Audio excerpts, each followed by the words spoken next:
bienvenue dans cette nouvelle émission Le Kiosque. Les 2 tours sont terminés, donc les choses reprennent leur cours habituel et normal.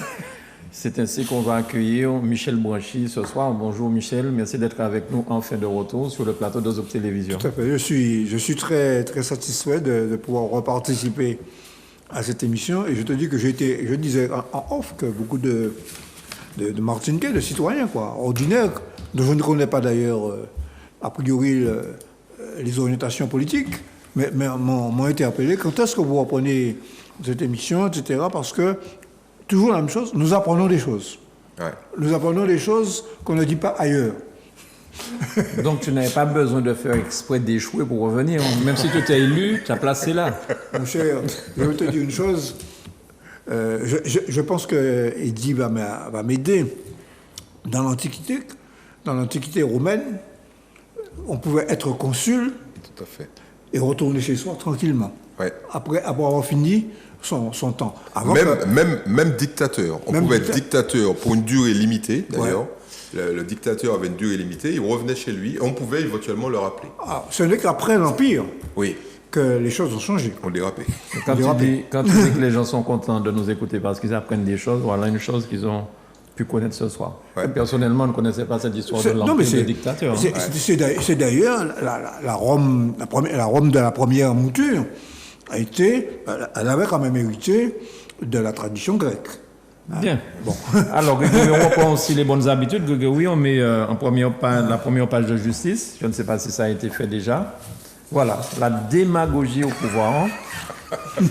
Le temps est donné, les titres de Michel. Voilà, très bien. Merci beaucoup. C'est qui a été fait l'objet d'une discussion politique. Ah oui. Absolument. Pourquoi il y a des pro-légitimistes à justice? Il y a des partisans de l'eau tiède, dont je ne suis pas.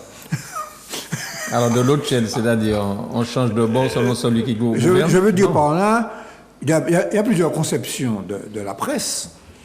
Il y a la conception du monde. Je suis comme Sirius, je suis au haut de la montagne, j'observe à la longue vue et je ne me mêle pas de la bataille des hommes. Et puis il y a Justice, né en 1920, qui est l'héritier d'André Aliquer, qui rentre dans... et qui prend parti. Journal d'opinion. C'est un journal d'opinion. C'est pas... D'accord. Donc celui qui achète Justice, on ne le trompe pas. Tous ceux qui y travaillent, ils savent qu'ils sont dans un journal d'opinion. Non. Il faut qu'ils soient plus chauds que ça. Il ne faut pas qu'ils restent chiens. Non, mais il y a des nuances. Nous ne sommes pas tous des robots. Tu vois, contrairement à ce que tu penses, les communistes ne sont pas des robots. Tu as vu que je n'ai pas demandé le nom de qui personne. Bon. Non, mais il y a il y a des discussions. Non, mais c'est normal. Des discussions sur alors, c'est peut-être pas sur le contenu, mais sur l'opportunité. D'accord. Avec nous ce soir, José Anelka, encore un grand patron de presse. Et au CI, pendant des années, il a fait la pluie et le beau temps en Martinique. Et en Guadeloupe, d'ailleurs. Et aussi en Guadeloupe. Ah ouais. La pluie et le beau temps, je ne sais pas. Presse, c'est pas que de la presse, mais en fait, merci de me réinviter, man. Ben écoute, je ne veux pas avoir d'histoire, parce que si jamais tu n'es pas là, j'aurai des histoires. Parce que je ne le crois pas, mais ça peut être agréable à entendre. Tu as de quoi te défendre quand même. J'ai pas fait de karaté comme toi, Michel. Bon, je peux être gros, mais flot, on ne sait jamais. Tu vois, non, c'est pas. Je peux te dire qu'il y a des types qui sont gros et mous. Tu as des types qui ont de l'ampleur, mais qui ont du répondant.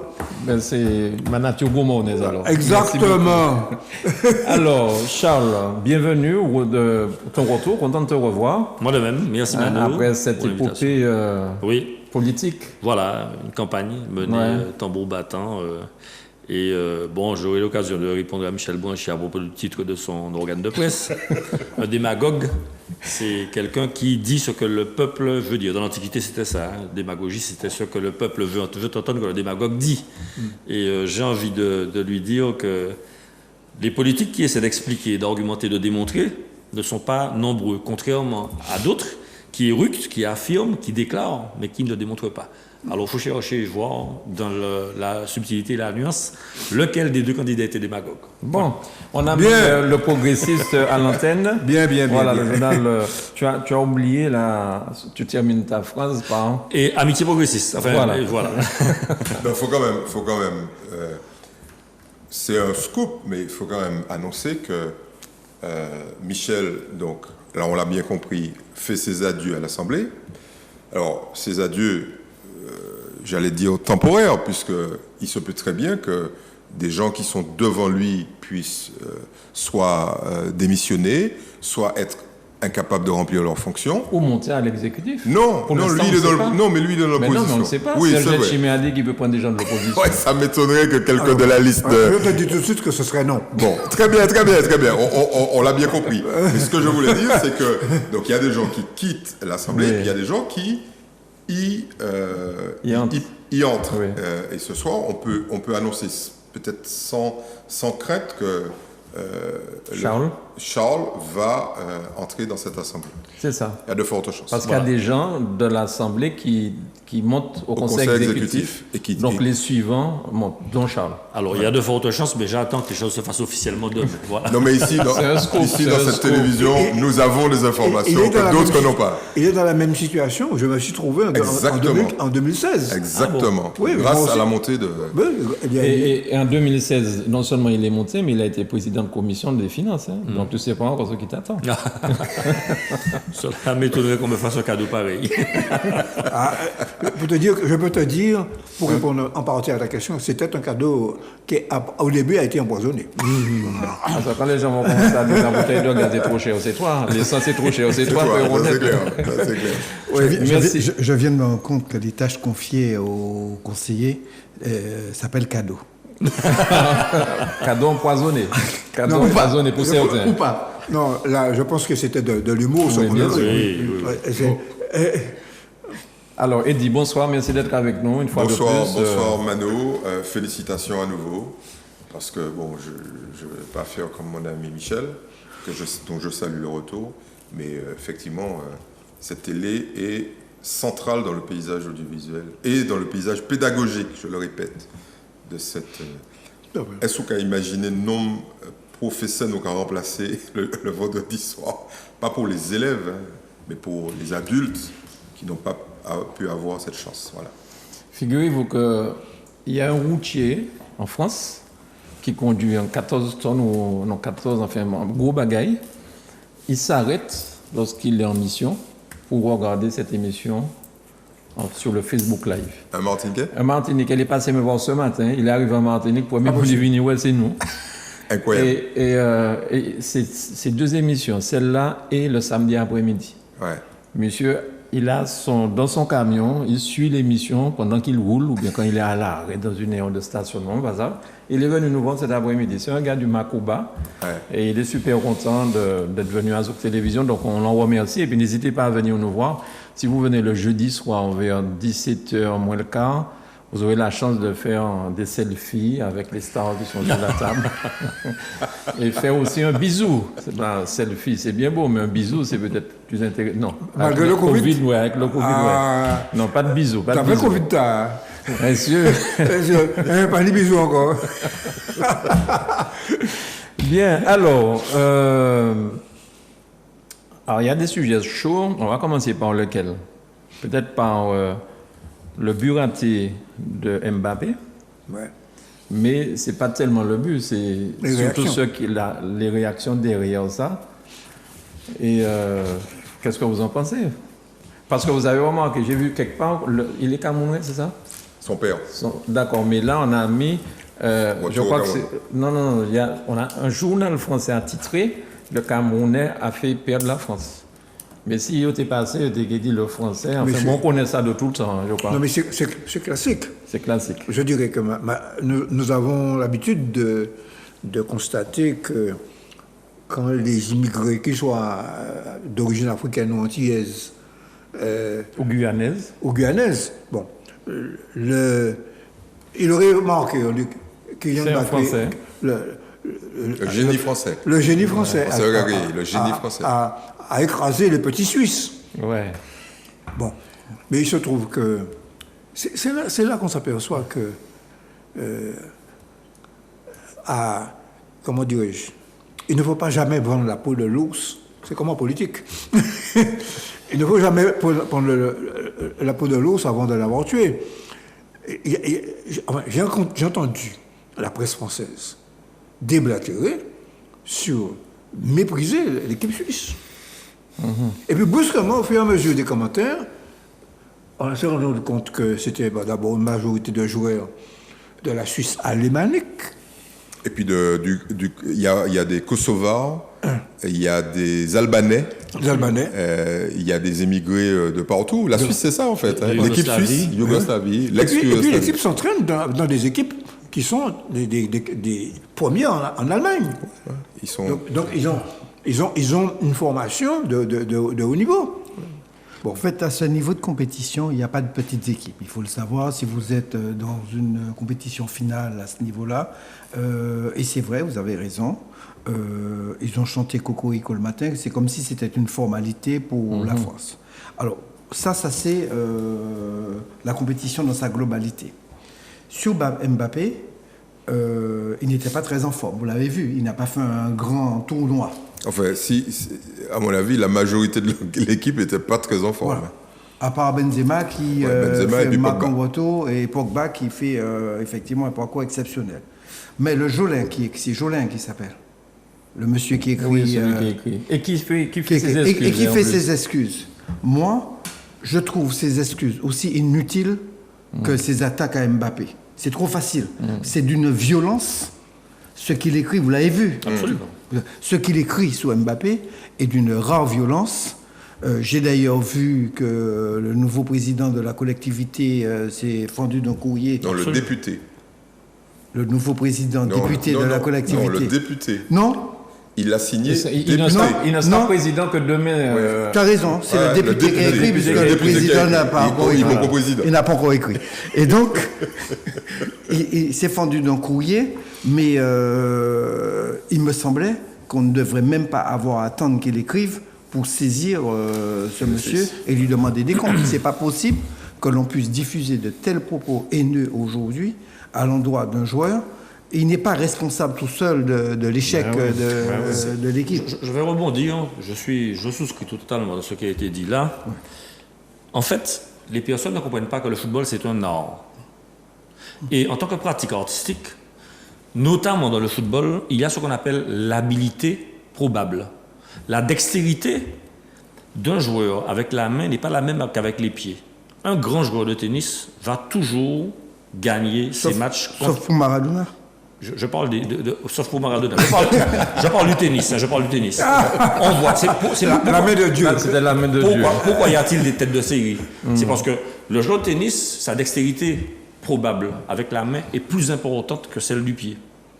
Et ça s'explique. C'est un collègue de sport, professeur de sport qui m'expliquait ça. Il me disait qu'à partir du moment où il y a davantage d'incertitude dans un sport, notamment avec jouer avec les pieds et en équipe, on ne peut rien garantir du point de vue de la finalité et du score. C'est la raison pour laquelle, en championnat, les meilleures équipes vont toujours gagner parce que les 15 ou 16 équipes rencontrent les 14 ou 15 adversaires, tandis qu'en match de coupe, c'est un match sanction.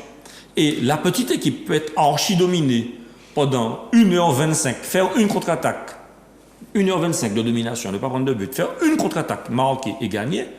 Et donc, ça s'appelle l'habilité probable dont je vous parlais là. Et donc, quand on parle de glorieuse incertitude du sport, ça veut dire que c'est vraiment, même si il y a très peu de chances que les petites gagnent, mais il y a quand même une question de chance et de pile ou face. Et ce monsieur montre qu'il est un illettré en termes de connaissances. Non, mais c'est ça, c'est un illettré, c'est un analphabète en termes de connaissances de football. Je dois enlever Fabet derrière. Hein. Regardez, juste au début. Alors, on peut continuer la métaphore en disant que c'est un homo sapiens, mais très peu sapiens. Ceci étant dit, il y a une bêtise crasse dans l'esprit de ce monsieur-là qui ne comprend pas que le sport, en fait, c'est avant tout de l'art, c'est avant tout un jeu. Et je fais la différence entre un supporter de football et un footeux. Le supporter de football, comme moi-même, bon, déçu, ça va, je vais boire une bière et puis c'est bon.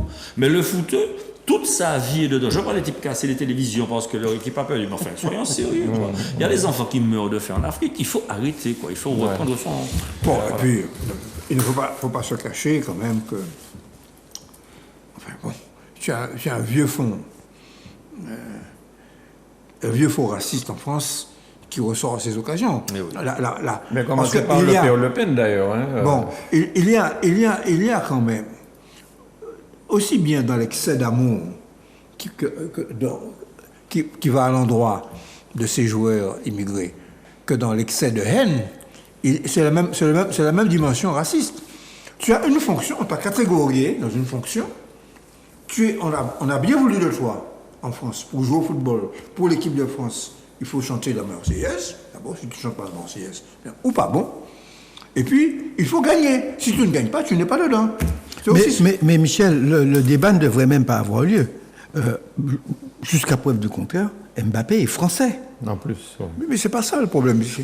Si, tu as un Jolin qui l'invite à retourner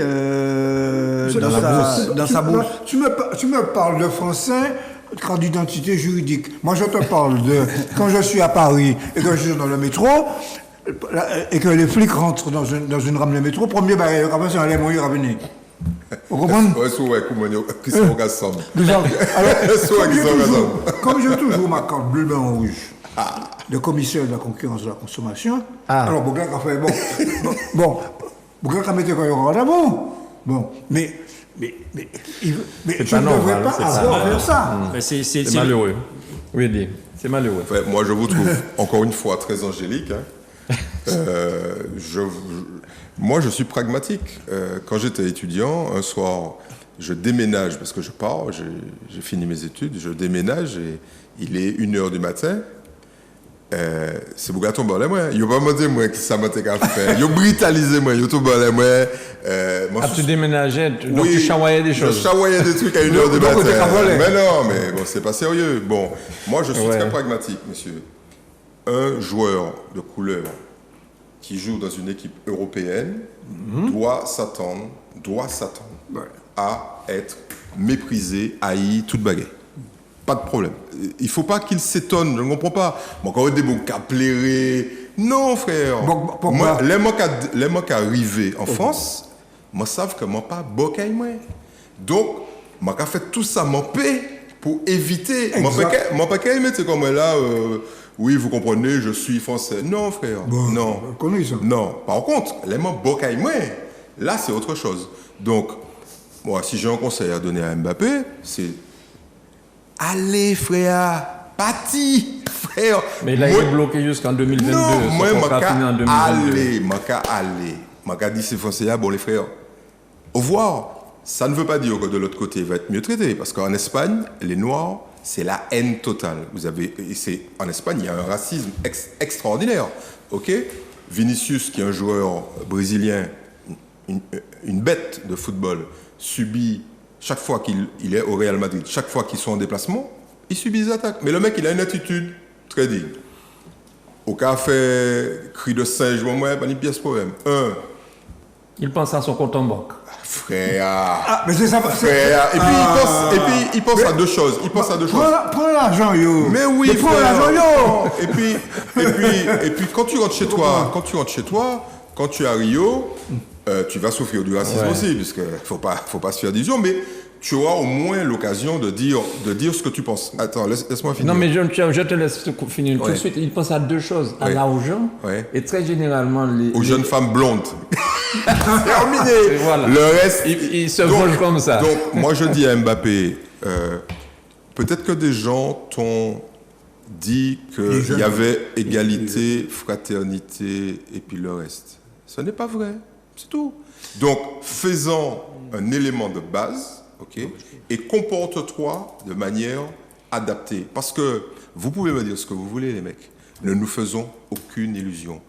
Dans 100 ans, dans 300 ans, dans 3000 ans, un noir qui est dans une population majoritairement blanche va être l'objet de racisme. Un blanc qui est dans une population majoritairement noire va être l'objet de racisme. C'est une donnée de base. Ce n'est même pas, moi je ne crois même pas que ça soit une donnée culturelle. Je pense que c'est une donnée naturelle. Ok. La différence, et je vous renvoie à Claude Lévi-Strauss dans Race et Histoire.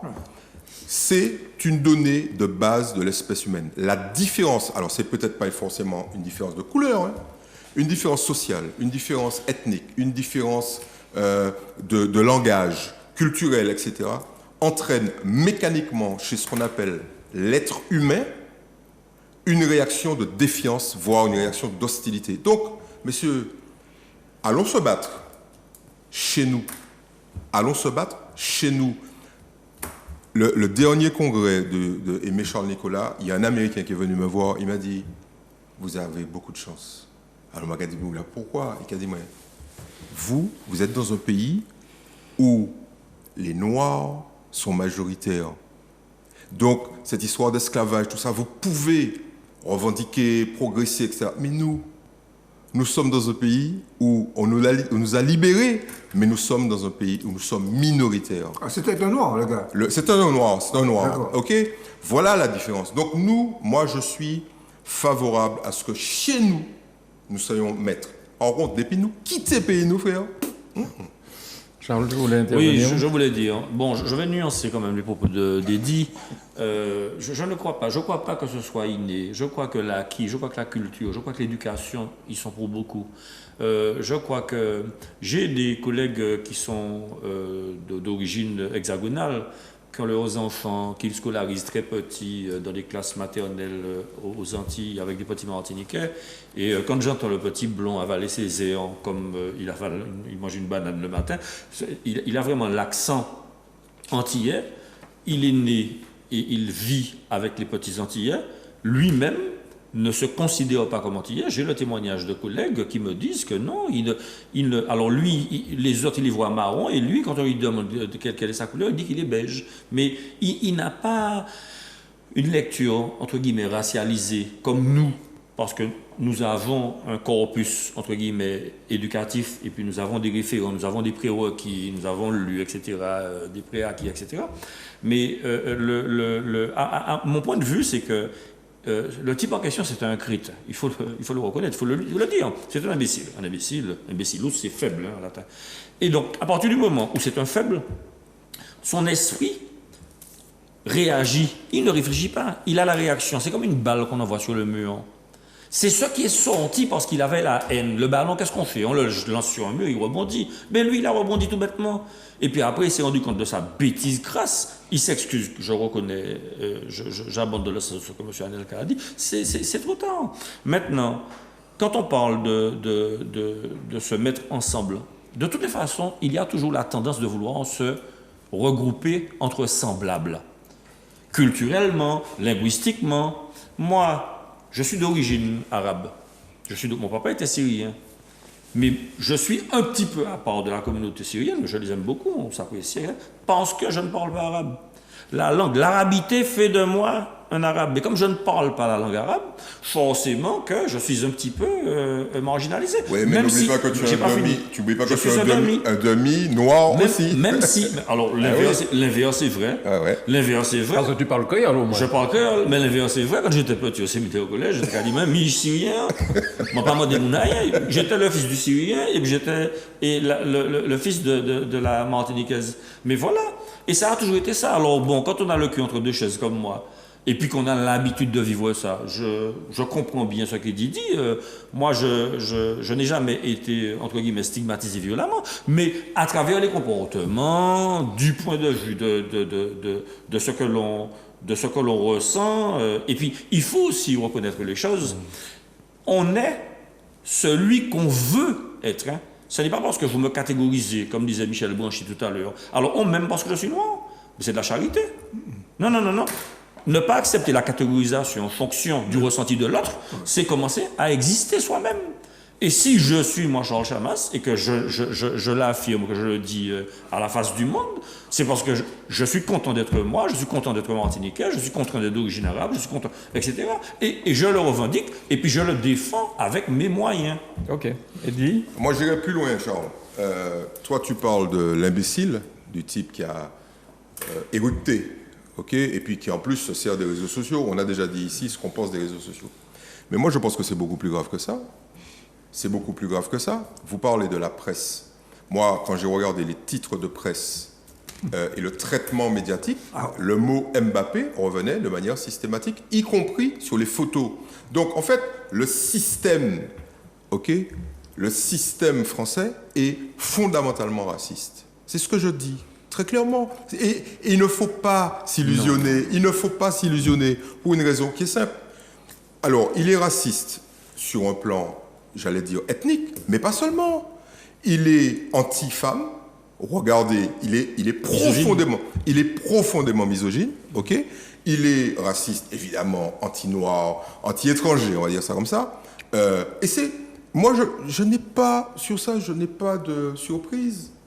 Il n'y a aucune attitude, notre attitude ne doit pas être une attitude scandalisée. Ça doit être une attitude intelligente de dire, oh, messieurs, c'est normal. Le type nous refuse, il nous refuse. Et il nous catégorise, il nous met de côté, il vote un certain nombre de restrictions. Regardez ce qui se passe aux États-Unis.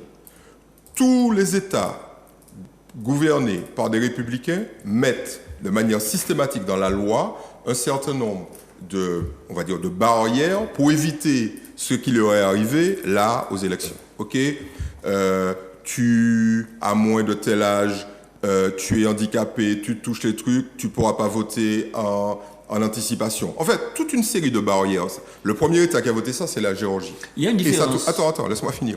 Ça touche évidemment les Noirs. Ok, mais moi, qu'a dit comme moi, mes frères, pas ni pièce problème. Pas ni pièce problème. Je ne vais pas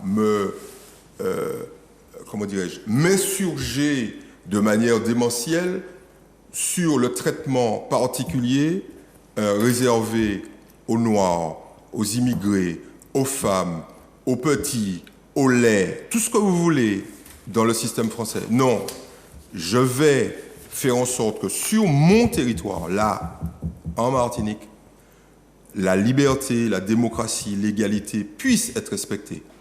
Parce que je vais dire à Mbappé, frère, ça t'étonne? Est-ce que ça t'étonne vraiment? Ok? Le reste, roulez. Alors, et après on passe à un autre sujet. Non, mais je réponds vite. Toute la... Il y a du racisme en France. Mais ça ne veut pas dire que la France est raciste. Quand tu dis que la France est raciste, ça veut dire quoi? Ça veut dire que la couleur de peau t'assigne à une place. Ce n'est pas vrai. Il y a des gens qui progressent. Laisse-moi finir. Il y a des gens qui progressent. Il y a des gens qui réussissent. Il y a des gens qui sont professeurs de médecine. Il y a des gens qui sont sous-préfets, qui sont préfets. Il y a des gens qui sont ministres, etc. Ouais. La France ne t'assigne pas à ta place parce que tu as une couleur de peau. Par contre, il y a une la différence qu'il y a entre racisme et puis racialisation, c'est pas la même chose. La racialisation, c'est une politique que mènent les Américains qui veut traiter les personnes en fonction de quotas. On fait des quotas. Et ce que je regrette en France, c'est que, alors bien évidemment, la France est une indivisible et les individus qui sont donc pas divisibles, les individus ne peuvent pas être appréciés selon leur phénotype. Mais si jamais on rentre dans une politique, entre guillemets, de racialisation, c'est-à-dire qu'on va établir des quotas, on pourra mieux traiter les minorités visibles. Et donc, on voit bien que racisme et racialisme, ce n'est pas du tout la même chose. Le racisme... Sauf pour la victime. Laisse-moi finir. Le racisme assigne... Maintenant, le racisme assigne quelqu'un une place. Or, je crois qu'en France, les gens de toutes les couleurs peuvent progresser socialement, intellectuellement, psychologiquement, etc. Par contre, les Américains ont compris que, en faisant un système de quotas, on peut identifier les problèmes là où ils se trouvent et essayer de faire ce qu'on appelle un accompagnement positif. Ça s'appelle la discrimination positive. Voilà. Ok. On va passer à un autre sujet, mais tu voulais réagir sur ça? Oui, je voulais simplement dire, juste avant. Je serai très, très court. Oui. Non, je dirais que la question, à mon avis, c'est que nos compatriotes en France doivent savoir ce qu'ils sont et dans quel pays il est et l'histoire de ce pays. Donc ne pas être surpris. Mais en même temps, c'est là que je rejoins un peu ce que dit Charles Samas. Je crois à la lutte politique, la lutte idéologique, le combat des hommes de progrès, et que nous pouvons, parce que nous le voulions ou non, nous sommes dans un rapport historique avec la République française, quelle que soit l'évolution du statut dans la Martinique, et que nous avons donc une partie de notre peuple qui vit en France. Bon. Et par conséquent, ce que nous devons faire, c'est nous appuyer sur quand même la partie éclairée de cette population. Il y a quand même un courant qui s'appelle la philosophie des Lumières. Ben oui. Oui. Je vous Mais trouve, oui, il y a un je vous courant- trouve très optimiste. La philosophie, oui. attends. Il y a un courant anticolonialiste Oui. aussi. Mais tous les Français ne sont pas nécessairement des colonialistes. Bon. Et par conséquent, nous devons nous appuyer sur cela pour faire progresser les choses, mais en étant lucides. Bien. C'est vrai, comme Mbappé, c'est un jeune homme. C'est un jeune homme. Et il a été illusionné par ses succès. Ça lui a peut-être monté à la tête, mais brusquement, il découvre comme nous. Qu'il est noir, qu'il est noir. Comme nous. Il découvre qu'il est noir. Les mots arrivés en France comme Montenoué. Bon, alors on va passer dans le sujet, Ouais. mais moi je pense que de manière aussi plus terre à terre, hein, moi je pense que ce monsieur qui voit encore de la télévision, qui voit que ces joueurs roulent des véhicules qui ne pourra jamais se payer, même après 10 ans absolument. de travail, Ça existe aussi. le gars voit que chaque match de football, Bougaka gagne combien de millions? Absolument. Bougaka remplit, Bougaka prend... Pardon. Bougaka saute et puis rien qui belle madame blanc, tout Aïe, ça. aïe, aïe. Ah, Le gars se dit, ça mais non, cachouille. c'en est trop. Donc quand il voit en plus ça, il déverse sa haine. Mais c'est pas pour Bia, hein, c'est pour toutes ces baïtas quand il peut pas nier aussi. Tout à fait. Hein. Donc, Mais ça, c'est humain, ça. ça, c'est humain. Ça, Voilà. José, sur ça, tu voudrais clore le chapitre ou on passe à autre chose? Non, je pense que Mbappé est un garçon qui est droit dans ses bottes. C'est l'un des rares footballeurs qui s'exprime avec une clarté sans pareil, qui a une belle éducation. Et je ne crois pas qu'il est en grande forme sur cette compétition-là, et surtout ce jour-là. Et quoi qu'il en soit, quelle qu'en soit les causes, rien ne justifie qu'on le traite comme il a été traité là. Et voilà. Et donc, je n'ai pas l'impression que... Je connais des footballeurs qui fonctionnent comme des enfants gâtés, comme des parvenus, et ainsi de suite. C'est un garçon qui a une grande culture du partage. C'est un garçon qui est extrêmement impliqué, implanté. Et il ne méritait pas ça. Et il ne faut pas qu'on essaye de trouver des excuses bidons à Jolin. C'est un voyou. Et on devrait le condamner. Absolument. On devrait le condamner. Et ces excuses, moi, je dis... ces excuses, je lui dirais, je n'en veux pas, monsieur. Très bien. C'est pas plus compliqué. Alors, les parents qui sont... Oui, mais alors, le ministre de la Justice française ne demande pas au parquet de poursuivre Jolin. Le ministre de la... Mais non, jusqu'à maintenant, non. Maintenant, non. Donc, Non, le système... on c'est en pour perd ça que je vous décisionner dis, chez lui. le système est basé sur ça. OK? Il est basé sur ça. En clair, il faut que nous soyons lucides. Oui. Il faut que nous soyons... Parce que la philosophie des Lumières, OK, c'est le XVIIIe siècle. D'accord?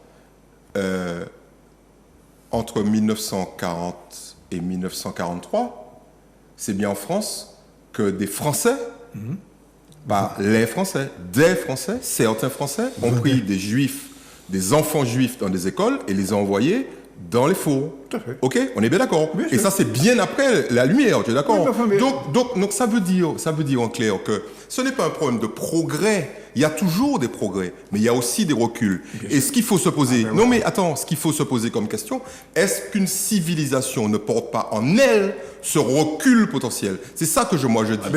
Voilà.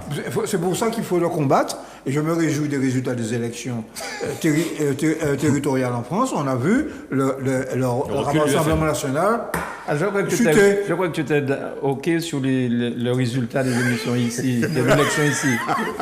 Non, mais bon, non, on va parler de ça tout à l'heure. Par contre, je veux te dire que... Non, ce que je voulais dire, on est juste. Le combat entre le progrès, l'avancée du progrès et le recul, c'est un combat séculaire. Ouais. C'est un combat séculaire. Et c'est là que à mon avis, il y a des porteurs de lumière, il y a des porteurs de conscience. bien. Il y a des Alors, porteurs, et ces porteurs de conscience ont une responsabilité. on va vraiment passer à autre chose. Mais je voulais vous dire, peut-être, mais vous le savez probablement aussi bien que moi, Ethan, je crois, le petit frère de Mbappé, vient de signer Au PSG. au PSG pour 3 ans. Eh bien, formidable. Voilà. Donc, et puis on ne sait pas encore si Mbappé partira en 2022. Voilà. Tout ce que moi je sais. Alors, concernant les résultats, avant de parler des résultats d'élections ici à la Martinique, José, toi qui connais très très bien la Guadeloupe, est-ce que tu pourrais nous dire ce que tu as entendu concernant la double victoire d'Harry Chalus? Parce qu'il est passé à la région avec 72%. 72%, oui, oui. Et son premier adjoint est passé à la présidence de... Osbar, il est passé à la présidence Du Conseil général. C'est plus général, Oui. Conseil départemental. Départemental, Voilà. oui, Conseil oui. général, Oui. comme on disait avant. Mais en fait, vous vous souvenez que je vous disais ici dans une émission précédente que chercher des noises, Michel n'était pas d'accord avec moi, chercher des noises à Harry Chalus l'avant-veille des élections, c'était l'aider à avoir une victoire extraordinaire. Ah non, mais ça ne me surprend pas. Ah oui.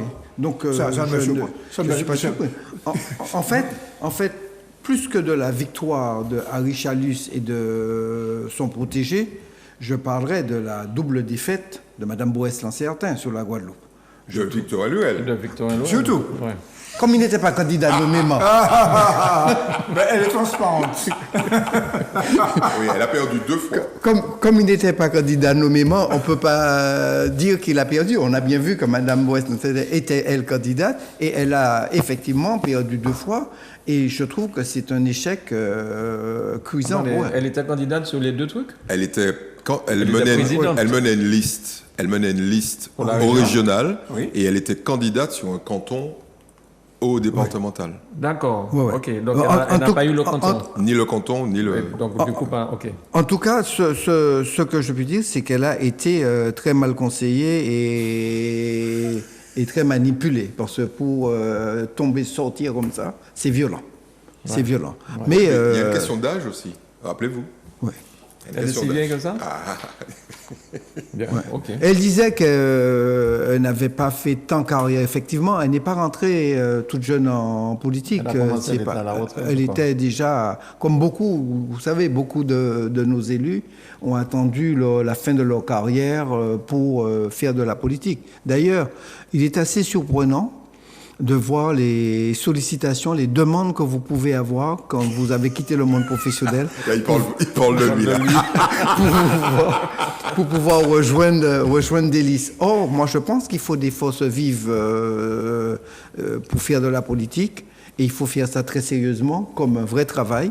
Vous savez ce que j'en pense, on en a parlé ici. Il faut les payer convenablement pour qu'ils attendent d'eux le service pour lequel vous les élisez. C'est tout. Bon, après, voilà. Moi, on peut parler de la Guyane aussi. Oui, c'est où, ça. Serville fait... Un voilà. canton plein. Il fait un carton plus, il fait un rap. Ouais. Un rap. Et c'est vrai que personne ne l'attendait là, cette fois-ci, en Guyane. Mais parce que là, il y a une alliance entre lui et puis 2 autres personnes, je crois. Il y a une alliance, oui, il y a une alliance de toute la partie gauche de l'électorat de Avec de les la 500 Guyane. Là, on je était crois, dans, ou bien- dans une configuration plus classique droite-gauche. Oui, Mais l'histoire, c'est qu'au départ, Serville devait mener une liste unique. Et puis, il y a eu des dissensions. Il a fait sa propre liste. Il a montré qu'il allait... Il avait prédit qu'il arriverait En tête. devant cette liste concurrente de gauche. Et face à la victoire au premier tour de Serville sur cette partie gauche, il y a eu une alliance. Et ils ont récupéré également un jeune Bouchinengue qui est arrivé en 3e position, en 4e position avec 5%. Et c'est cette alliance-là qui a renversé Monsieur Alexandre. Et puis il y a eu quand même un bond de la participation Oui, entre les deux tours. en Guyane considérable. Mais j'ai entendu son discours juste après les résultats. La manière dont il parlait vraiment pays, hein, il a parlé des 500 frères, il a parlé du groupe Trop Violence en Guyane. On a vraiment l'impression Donc c'est un que discours nationaliste, Ouais. parce que le discours de Rodolphe Alexandre est un discours plus mesuré, à géométrie variable et très proche du gouvernement français, de manière systématique. Hein. Rodolphe Alexandre, c'est un fin politique. C'est je suis l'opinion, mais je reste proche du gouvernement parce que c'est le gouvernement qui peut nous permettre d'avoir... Je l'ai trouvé un tantinet mauvais perdant. Bon, Oui, mais- Rodolphe Alexandre est un assis. Apprenons les choses. Fais attention, la Guyane nous écoute, fais attention, rappelle-toi. C'est un assimilationniste. C'est un assimilationniste. Et Gabriel Serville, c'est à la fois... c'est quelqu'un qui est à la fois... qui a une fibre patriotique et sociale. Ouais, c'est deux courants philosophiques différents. Parce qu'il faut rappeler que Rodolphe Alexandre était très très proche de Nicolas Sarkozy. Ouais. Thierville, pas vraiment. Hein. Bon, c'est un néolibéral. Ouais. très bien. Bon, c'est pas insulté que le Non, Non, mais il assume. Il assume, très clairement, il assume. Par exemple, il était pour la Montagne d'Or, ce méga projet de production d'or en Guyane. Et quand le gouvernement français a finalement... Macron a finalement abandonné le projet en disant qu'il se rangeait à l'avis des riverains, des associations. Il n'a pas du tout apprécié. Quand le gouvernement français a dit les recherches pétrolières, c'est terminé, il n'était pas d'accord non plus. Et la gauche guyanaise, au contraire, était en disant bravo, vous protégez le pays. Donc, il avait un pragmatisme économique, il allait au-delà du néolibéralisme, c'est plutôt du libéralisme à tout craint. Mais ce partage gauche-droite, ça doit faire sourire Michel, puisque ce n'est plus dans l'air du temps, a priori. Mais en Guyane, c'est de nouveau le cas. Ce n'est plus dans l'air du temps, mais ça ne veut pas dire que ça n'existe pas. Oui, tout à fait. Parce que à l'épreuve du pouvoir, et dans l'action, il y a des choix, notamment sur la transition énergétique, sur l'investissement, sur la nature des investissements, sur le social. Sur la il y a des choix à faire. On ne peut pas, comme j'ai lu dans tous les programmes, dire nous sommes tous martiniquais, et puis une espèce de calalou immense. Excellente transition. Mais on est quand même tous des Martiniquais. Tu comprends? Bon. On est tous des Martiniquais. Bien sûr, mais on est tous des Martiniquais avec des intérêts différents. Ah ben oui, ça c'est oui, d'accord. Bien, voilà. Ça d'accord. D'ailleurs, Alfred Marie-Jeanne en 2015 avait dit je suis le président de tous les Martiniquais. Mais oui, mais ça n'est pas incompatible. Hein. Non, comme tu as parlé de Kalalou en fait. Non, on peut être président de tous les Martiniquais, mais en défendant les intérêts prioritairement des plus faibles. Mais ça ne veut pas dire qu'on exclut les autres. Bien. Alors, sur la Guadeloupe, tu n'as pas d'autres infos sur... non, c'est bon pour la Guadeloupe. On va parler de la Martinique maintenant. Donc, le résultat des élections ici à la Martinique, tout le monde a suivi, je pense, dimanche dernier. On peut même dire que c'était une soirée palpitante, je crois, parce que un coup c'était ça, un autre coup par là. Et d'ailleurs, j'ai entendu beaucoup de félicitations pour ATV.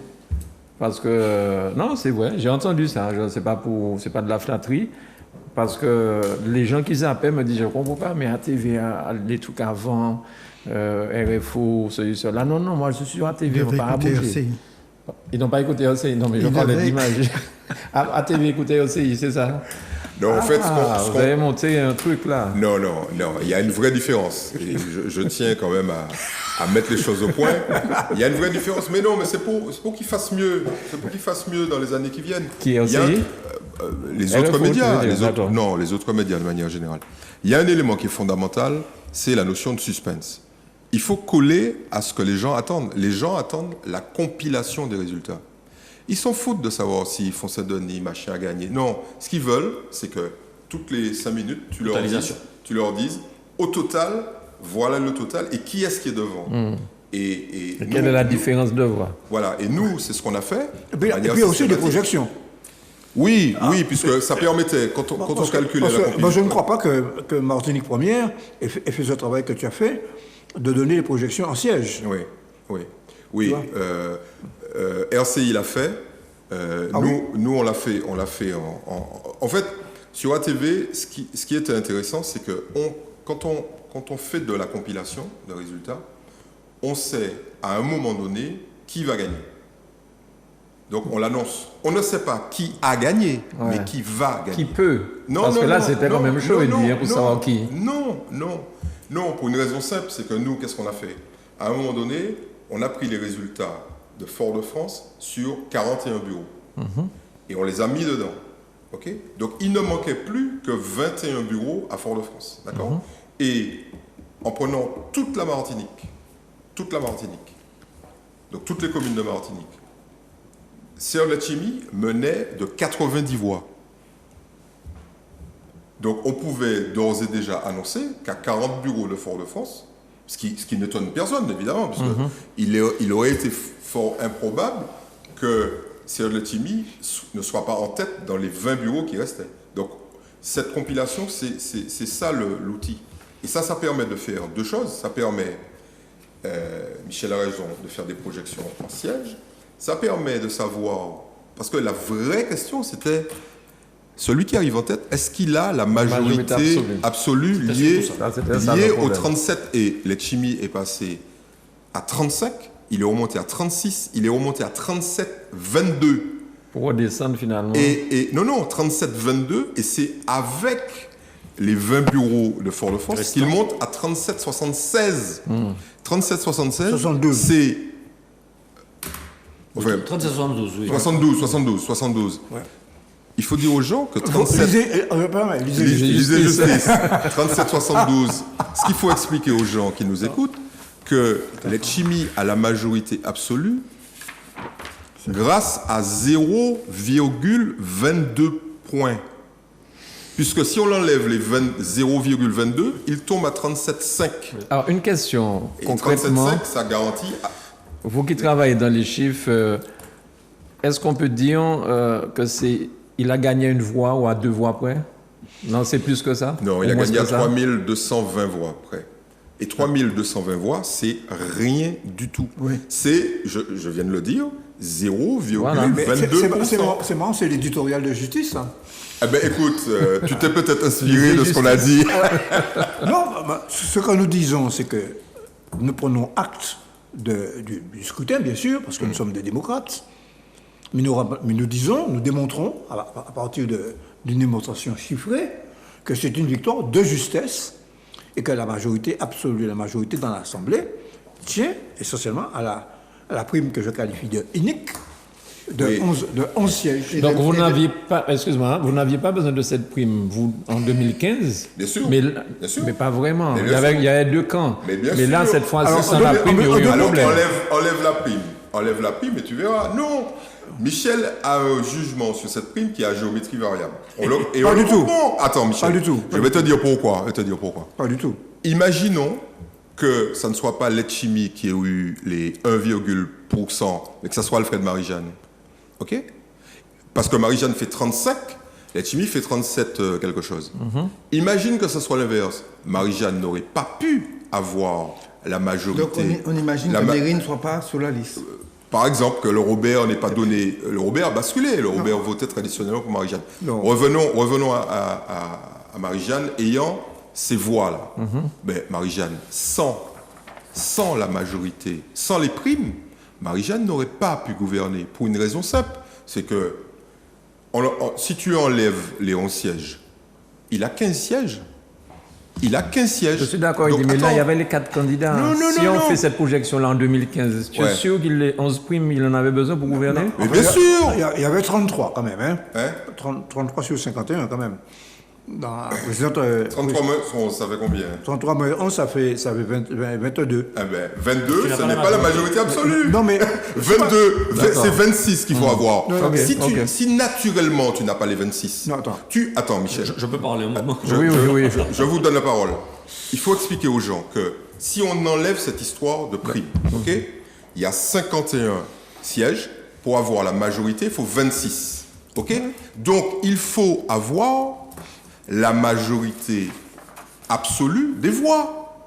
Si tu veux avoir la majorité absolue des sièges, sans la prime, il faut la majorité des voix. Donc, Alfred Marie-Jeanne aurait dû faire, là, sur ce scrutin-là, s'il n'y a pas les primes, il aurait dû faire 50% du suffrage exprimé. Exact. Eh bien, les chimiques comme lui sont très loin de 50%. Donc, pour qu'il y ait une majorité, il faut donner un peu de siège, Bon. c'est tout. Alors, attends, Michel. Bien sûr. Bon, Bien, ce que trop de démocratie tue la démocratie. Mais non, mais c'est ça. On Michel tremble, Branchi, on tremble. Michel Branchi veut absolument une proportionnalité garantie. Or, il est un spécialiste de la 4e République. La France a été ingouvernable de... Ah oui, je suis d'accord avec toi. Alors voilà. Donc il y a eu 12 gouvernements, il y a eu 22 gouvernements en 12 ans. Il y a des gouvernements qui ont duré 2-3 jours. Ce qu'on veut dire par là, la gouvernance, parce que c'est de ce qu'il s'agit, la gouvernance c'est une notion, parce que moi écrit, il n'y a pas d'autre à parler, une notion de politique internationale qui associe plusieurs acteurs de nature différente. C'est ça une gouvernance. Avec et sans coercition, c'est-à-dire sans possibilité d'obliger quelque acteur que ce soit à s'associer au sens où on va. Or, une gouvernance, c'est forcément complexe. Pour qu'on ait la garantie du bon fonctionnement des institutions, parce que, en fait, le vote, et je suis un petit peu déçu par la proportion d'électeurs, le vote, c'est quoi? C'est tout d'abord la garantie du bon fonctionnement des institutions, et puis deuxièmement, le vote, c'est donner le titre à agir aux politiques. C'est-à-dire que c'est par le vote qu'il est légitimé dans son action politique et dans la direction et dans l'action politique qu'il va mener. Or, quand j'entends Michel Branchi parler, lui, il se satisferait très bien d'une majorité relative où tu aurais tous les matins, et Dieu va me le confirmer, un faiseur de roi. À chaque fois qu'il y a une question du jour, tu as un faiseur de roi, il faut aller... Laisse-moi finir, tu me fais Michel. parler, là, Laisse-moi j'ai pas dit finir. ça. Hein. Il y a... Attends, mais c'est... Bon, restons calmes. L'élection est passée. Je suis enflammé, mais je ne suis pas fâché. Mais bon, Je suis convaincu, donc j'essaie de... Jeune inspecteur. Je suis tu as pas Laisse-moi finir. notre température, là. Oui. Non, ce que je veux simplement dire, c'est que quand tu as des gens qui sont en position de faire pencher la majorité d'un bord ou de l'autre en fonction des questions qui sont apportées au jour de la délibération, au jour... Figure-toi que, non, mais ça ne va pas se passer. Ah non, il faut qu'on moi en collège, il faut qu'on moi... Enfin, soyons sérieux. Enfin, je résume assez vite. Mais on ne peut pas mener une politique Non, mais en comme fonction de ce que tu dis là, on va changer parce qu'on est en train peut-être de donner des idées à certaines personnes. Parce que si n'y a un bouc qui livre un bon matin fâché, vous êtes à 25, hein. Donc, il s'est passé quelque chose, comment on fait? Non, songez en bagaille. Là, au cap, c'est un bouc qui a jambé Pâques pour aller de l'autre côté. Hein. Non, sans jambé Pâques. Non, il fâché. Donc là, il a sorti, il a dit, moi, pas qu'à voter épisode. Mais l'autre côté, il y a un loup qui est venu, hein. Son état aussi. Oui, c'est vrai. Ça, on jambe des deux côtés. Oui. Alors, vas-y, Michel, réponds. Je veux simplement rectifier. Voilà. J'ai voulu simplement attirer l'attention sur le caractère, comment dirais-je, Ça dit unique. C'est le terme que j'ai employé. je dis qu'elle est unique. J'ai pas condamné la prime en soi. J'ai condamné le montant de la prime. Oui. Bon, Michel, le montant, dis la vérité. Dis la vérité, Michel. Nous avions, au Parti communiste, un projet où c'était 5 personnes. 5 élus. 5, Bon, ok. parce qu'effectivement, ce que dit Chamas, et il dit c'est vrai. On a eu l'exemple de la Polynésie. J'avais oublié cet exemple. Bon, c'est sûr, c'est à partir de l'exemple de la Polynésie qu'on n'a pas voulu, dans la loi du 27 juillet 2011, renouveler cette possibilité qu'un individu fasse un chantage et qu'on revienne à une sorte de 4e République, mais sous les cocotiers. D'accord. Michel, il y a quand même quelque chose qu'il faut dire aux gens. Notre fonction pédagogique nous contraint à ça. Michel, il faut dire la vérité. Je n'ai jamais entendu Michel dire, sauf si ce soir il me dément, que la prime qui est donnée au municipal, est inique Parce que c'est pas 21%, c'est pas 11 sièges, c'est 50%. Quand tu arrives en tête, Tout à fait. quand tu arrives en tête au municipal, on te donne la moitié des sièges. Michel Bakabondi, chaque Léa pour dire c'est un scandale. Pour qui Bakabondi, Michel. Et puis attends, aux anciennes régionales, au régional à l'époque, pas la CTM, hein, c'était 26%. C'était encore plus que là. Là, c'est 21% des sièges. Je n'ai jamais entendu Michel dire ah non, au régional, c'est un scandale, puisque Alfred Marie-Jeanne a gagné en 2004, Yobaili, il gagne. Il a fait 12 ans. En 98, il était président, il a bénéficié de ça, et en 2004, c'est président. Donc, Michel, je ne suis pas d'accord avec le inique. Inique, ça voudrait dire injuste, Oui. injustifié, etc. Moi, je dis la chose suivante. Si vous voulez le bordel, faites peu de primes ou une toute petite prime ou donnez à la proportionnelle intégrale. Si vous voulez le bordel, il n'y a aucun problème. Le bordel, le chandage, la corruption, c'est ça. Moi, je considère que c'est quelque chose de démocratique et c'est quelque chose qui peut garantir la paix sociale, que quelqu'un ait la majorité. Et quand Alfred Marie-Jeanne a eu la majorité, parce que ce qui est bien quand Marie-Jeanne gagne, c'est que non seulement il a la majorité des voix, il a 52% des électeurs, et en plus, on lui donne la majorité des sièges. C'est très bien. Et la paix sociale liée à la gouvernance a été garantie pendant 5 ans. Attends, laisse-moi finir ma phrase. La paix sociale, mais pas la paix dans son équipe. Non, mais c'est pas grave, on parle pas de la paix politique, il n'y a jamais de paix politique. Il n'y a jamais de paix politique. La politique au sens fort du terme, c'est un combat. Okay, c'est un rapport de force. Par contre, la paix sociale liée à une gouvernance linéaire et majoritaire, c'est ça que nous devons avoir. Donc je ne vois pas pourquoi, à un moment donné, on dit « Ah ouais, c'est bien », et puis quand il y a une alternance, on dit « Ah ouais, c'est pas bien, etc. » Monsieur, soyons sérieux. Pour abonder dans le sens de ce que dit, surtout qu'à 37,5%, on avait la majorité absolue. Mais si on n'avait pas fait 37,5, on sortait devant, mais on n'avait pas la majorité absolue. Exactement. Et là, il y aurait eu un problème. il y aurait eu un gros problème. Il faudrait, demain, voir comment la gouvernance... Il fallu pactiser Comment- avec l'équipe de Nilo ou bien de Concorde. Donc, cela veut dire que le système n'est pas si inique que cela, parce que Mais- le cas des négociations peut se présenter Même avec la prime. même avec la prime. Donc, il y a toujours l'électeur qui fait le choix en ultime décision. Tout à fait. Bien, ok. Alors, bon. Bon. Deux comptes aujourd'hui, alors Non, on m'a pas pris. Je suis parfaitement serein et à l'aise. Comme le petit canon. Exactement. Je suis dans un parti qui a toujours préconisé la proportionnelle. Par conséquent... Intégrale.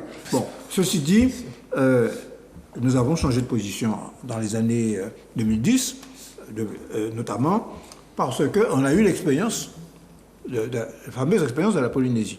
Donc on s'est rallié à l'idée d'une prime. Mais le problème, c'est que nous pensons qu'elle est trop élevée, c'est tout. Ouais. Mais qu'il y ait une prime pour permettre de dégager une majorité en siège, oui, tout à fait. Fondamental. Bon, mais ceci dit, il n'empêche que cette élection fait que personne n'a 50% des voix, personne n'a la majorité, et que par conséquent, c'est une élection où celui qui a gagné l'a emporté de justesse.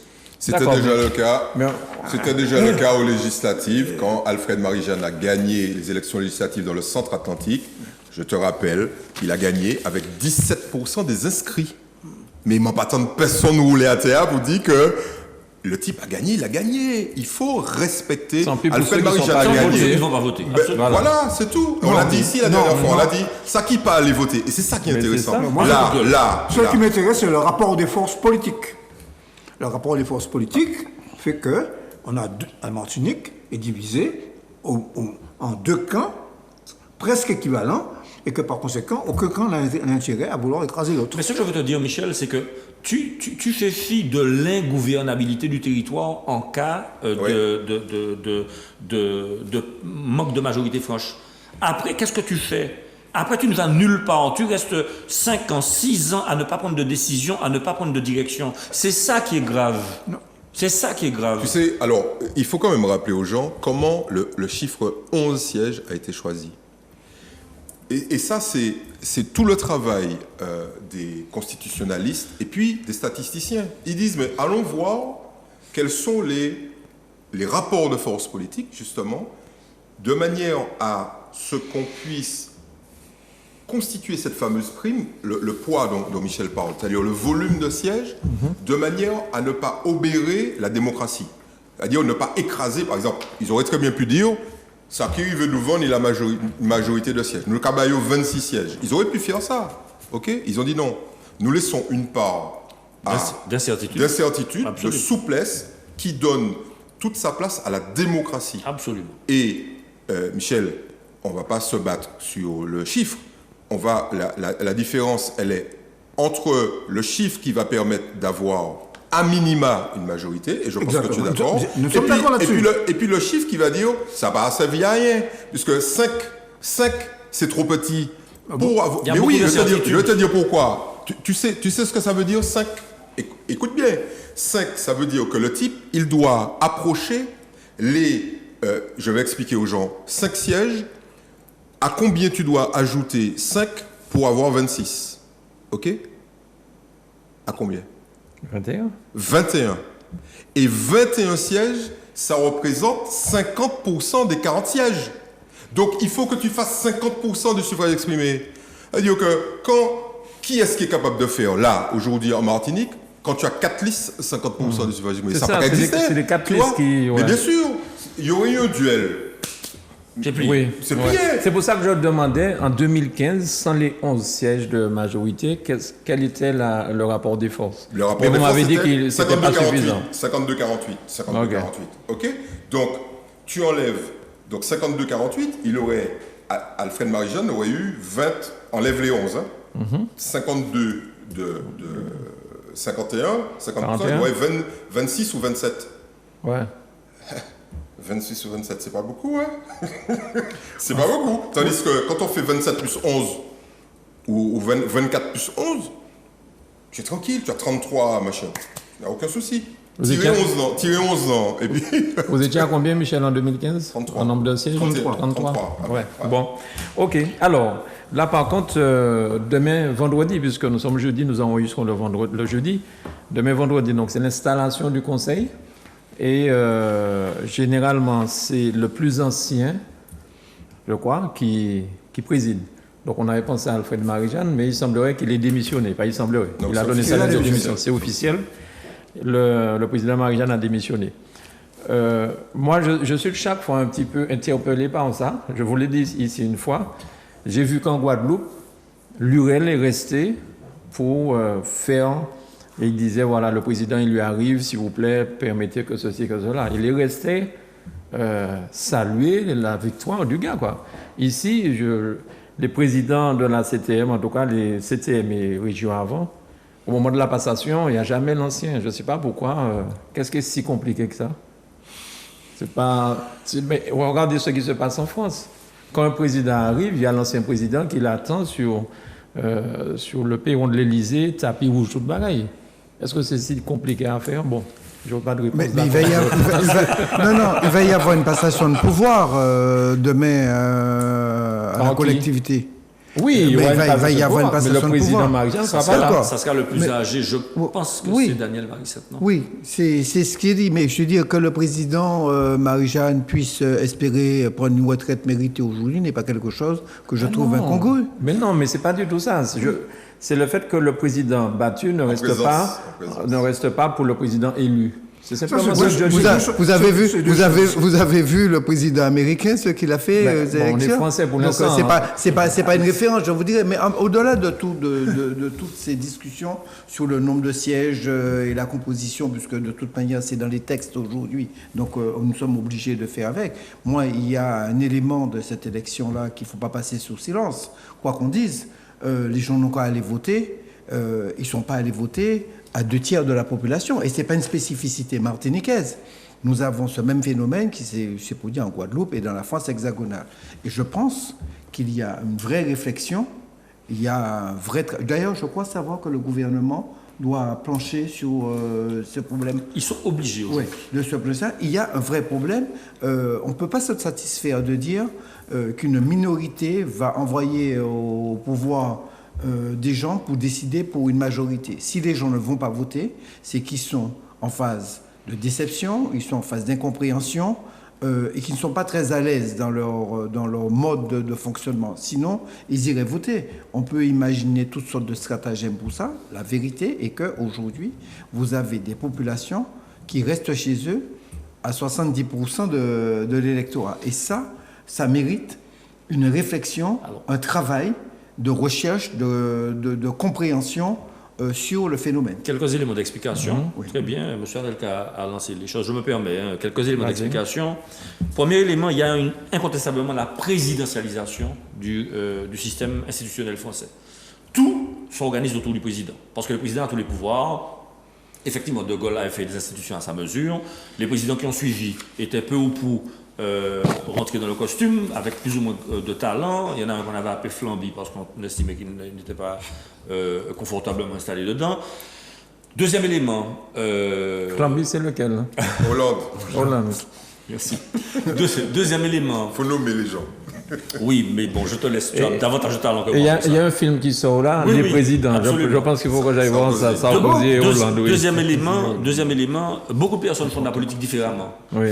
Les associations, les ONG, enfin, des personnes sont engagées dans des combats, dans Greenpeace, etc., WWF. Ce sont des engagements militants qui ne sont pas qualifiés de politiques parce que ce ne sont pas des partis politiques qui demandent le suffrage, des populations, mais ce sont des engagements politiques à part entière. Les Gilets jaunes, c'était politique.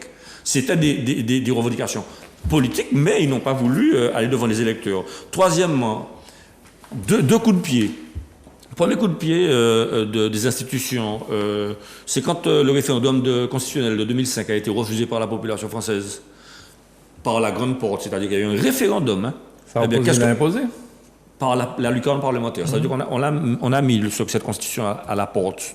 De la porte d'entrée, c'est revenu par les fenêtres du haut. Et c'est comme ça. Alors, ça veut dire qu'on pose la question aux Français de savoir ce qu'ils veulent. Ils répondent Non. À 52%. Et on leur impose quand même. Deuxième exemple, on en a parlé dimanche, les zones à défendre de Notre-Dame-des-Landes à Nantes. On a fait un référendum local. La population était d'accord pour l'aéroport. Des zadistes sont venus. Ils ont, chez leur souk, il y a un jeune qui est mort, malheureusement. Eh bien, cet aéroport-là n'a pas été construit, simplement parce que le vote... Je ne dis pas que ce n'était pas légitime ou pas, je ne suis pas dans le parti pris. Je dis que le vote a donné une majorité d'expression démocratique favorable à la construction de l'aéroport. L'aéroport n'a pas vu le jour, donc le vote n'a pas été pris en compte. Je peux continuer encore. Aujourd'hui, le levier d'action de la politique française, c'est la Banque Centrale Européenne, ce sont les grandes institutions internationales. Ah, là, tu donnes du grain à moudre à Michel. On peut ne pas être du même bord politique et puis avoir la même lecture. La même lecture. Je relis ça en premier. La même lecture. Et ce que je veux dire, et puis enfin, Jacques Chirac, quand il a été élu contre Marine Le Pen, il a été élu à 80%, il n'a pas fait un petit geste à l'endroit des électeurs de gauche qui avaient porté leur suffrage sur son nom. Le type a mené une politique de droite. Comme Macron. Une politique de droite. Mais on voit bien, il y a la loi et l'esprit de la loi. On voit bien que ce sont des politiques qui ne sont pas imprégnés de leur volonté de rassembler, me semble-t-il. Hein, c'est moi qui dis ça, et pas le... À l'inverse du président Letchimy qui offre une place à l'opposition. Ça, je ne sais pas. Le président Letchimy fera ce qu'il doit faire. Moi, je vais répondre à ta question. Oui. Parce qu'on a bien senti que... Oui, on a botté en touche. Bon, j'ai pas... Il y a un élément qu'il faut bien intégrer. Ce n'est pas une tradition martiniquaise. Celle du « je t'accueille », tu es mon remplaçant, tu es mon remplaçant, tu m'as... Dans les mairies, Et encore, parce que frère, moi, j'ai 2-3 bagailles dans les mairies. Non, il n'y a pas de tradition martiniquaise pour une raison simple, c'est que la politique chez nous est d'abord centrée sur, au-delà des idéologies, sur des personnes. Okay. Et le débat politique s'efface pour laisser la place aux invectives, souvent, et aux attaques personnelles. Bon. C'est une réalité, j'ai rien contre, puisque moi je ne vais pas me battre contre une tradition. On peut dire que ce n'est pas acceptable, que ce n'est pas tolérable, etc. On peut dire ce qu'on veut. Moi je suis pour le pragmatisme. Le pragmatisme, c'est que des gens s'insultent, c'est ça la réalité, s'insultent, ne combattent pas leurs idées. Vous avez bien vu. De chaque côté, on a vu des choses qui sont... quand je raconte à des potes de Paris qu'on en est arrivé à des trucs sur des habitudes... enfin, j'ai pas envie de citer ça, le caniveau, enfin bon, bref. Ils disent, mais vous en êtes où là, les mecs? Donc, ce mépris, cette condescendance, moi je ne l'accepte pas venant de gens qui n'ont pas de leçons à nous donner, donc je préfère ne pas en parler. Mais il faut être réaliste. Comme le débat politique se déplace sur la place publique des invectives, tu imagines bien qu'un type qui a insulté un autre pendant toute une campagne ne peut pas lui dire bravo, félicitations, etc. Donc et on le voit au quotidien, partout.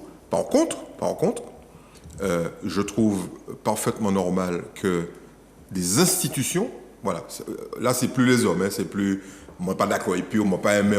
Rappelez-vous un débat sur ATV, je ne sais pas si vous avez regardé ce soir-là, il y a un type qui est maire qui dit à un de ses opposants, monsieur, je vais vous dire, je ne vous aime pas parce que vous êtes un malpropre. Voilà où on en est quand même. Voilà où on en est, ok? Donc, tu imagines bien que l'opposant gagne le maire en question. Bougaga dit, monsieur le maire, non. Mais tu viens de dire à Charles, on nomme ici. Hein? Tu dis à Charles qu'on nomme. Non, mais je vais le dire si vous voulez. Oui. C'est monsieur Ralph Monplaisir, dans un débat sur Casse Pilote, qui disait à Edson, j'ai plus son nom. Eugène. Edson Eugène, qui lui disait, monsieur, je ne vous aime pas parce que vous êtes un malpropre. C'était son ancien collaborateur, enfin, colistier. Donc, voilà un exemple emblématique de la relation entre les hommes politiques, ok? Donc, moi je dis toujours, c'est pas la peine qu'on fasse les hypocrites. Okay. Par contre, laisse-moi finir ma phrase sur les institutions. Par contre, je trouve normal que les institutions puissent mettre en place une espèce de cérémonial de passation de pouvoir, tout ce que tu veux, et que à ce moment-là, on rappelle quelqu'un, enfin je sais pas, j'aurais bien aimé que quelqu'un de neutre vienne en disant, messieurs, le combat est fini, il est fini, là maintenant vous bossez pour les Martiniquais, donc arrêtez les invectives, arrêtez, il y a eu des doigts d'honneur, des bras d'honneur, il y a eu des chiens habillés en monde. Entre autres, voilà. Arrêtez ça. Allons faire que dans cet espace-là soit sacré. Mais là encore, c'est une illusion parfaite. Je viens de voir un match de boxe, je ne sais plus dans quel pays, où des femmes se sont fait fracasser en Tunisie. En Tunisie, dans le Parlement, des femmes se font fracasser par des hommes pour des paroles, des combats. Enfin, ne nous faisons pas d'illusions. Oui. Il m'a demandé avant toi, et puis oui, vas-y. Pardon, juste pour dire, j'entends tout ce qui est dit sur notre passé, notre manière de faire. Moi, je pense qu'on peut siffler l'an zéro et se dire, allons sur une mandature à venir, expliquer, créer une institution comme on l'a fait pour arrêter de faire des grèves à un moment donné pour la RACT, exactement, c'est ça. Créer une institution du genre pour trouver des solutions, pour réintéresser les gens, pour apprendre aux élus à être convenables dans leur manière de faire et réintéresser les gens. Et une deuxième chose dont nous avons parlé ici, que je pense qui pourrait être aussi un bienfait pour la population, c'est qu'une fois que le vainqueur s'installe, on devrait faire les presses, leur demander de rendre des comptes sur leur programme chaque année, venir faire un bilan, l'avancée de ce qu'ils font, pour permettre aux gens d'entendre que quand un élu est en place, il fait des choses, parce que très souvent, vous vous souvenez, il y a un problème fondamental, me semble-t-il, dans la collectivité, c'est la communication. Dites aux gens ce que vous faites. Expliquez pourquoi vous n'arrivez pas. Parlez. Les gens sont capables de comprendre aujourd'hui. Mais tu vois, ça c'est le travail de l'opposition. Ça devrait être le travail de l'opposition, tu vois, qui fasse un bilan, qui présente une espèce de rapport. Dans les pays anglo-saxons, il y a ce qu'on appelle le shadow government, c'est-à-dire des gens qui sont dans l'opposition et qui font, entre guillemets, comme s'ils étaient ministres de l'Agriculture. Et il y a un type qui est spécialiste de l'agriculture dans l'opposition et qui dit, monsieur le ministre de l'Agriculture, voilà ce que vous n'avez pas fait. Or, l'opposition ici, de manière générale, non, ça n'existe pas. Si vous n'avez pas fait travail, ok, ils font un travail de vigilance et de contrôle, c'est vrai, mais ils ne font pas ce travail de bilan, ok. Et ils disent souvent, et moi j'ai entendu des gens de l'opposition, que ce soit au Conseil général ou même, et surtout au Conseil régional, depuis 98. Ah non, ça c'est travail, ces messieurs. Travail, ces messieurs. Frère, travaillez-vous.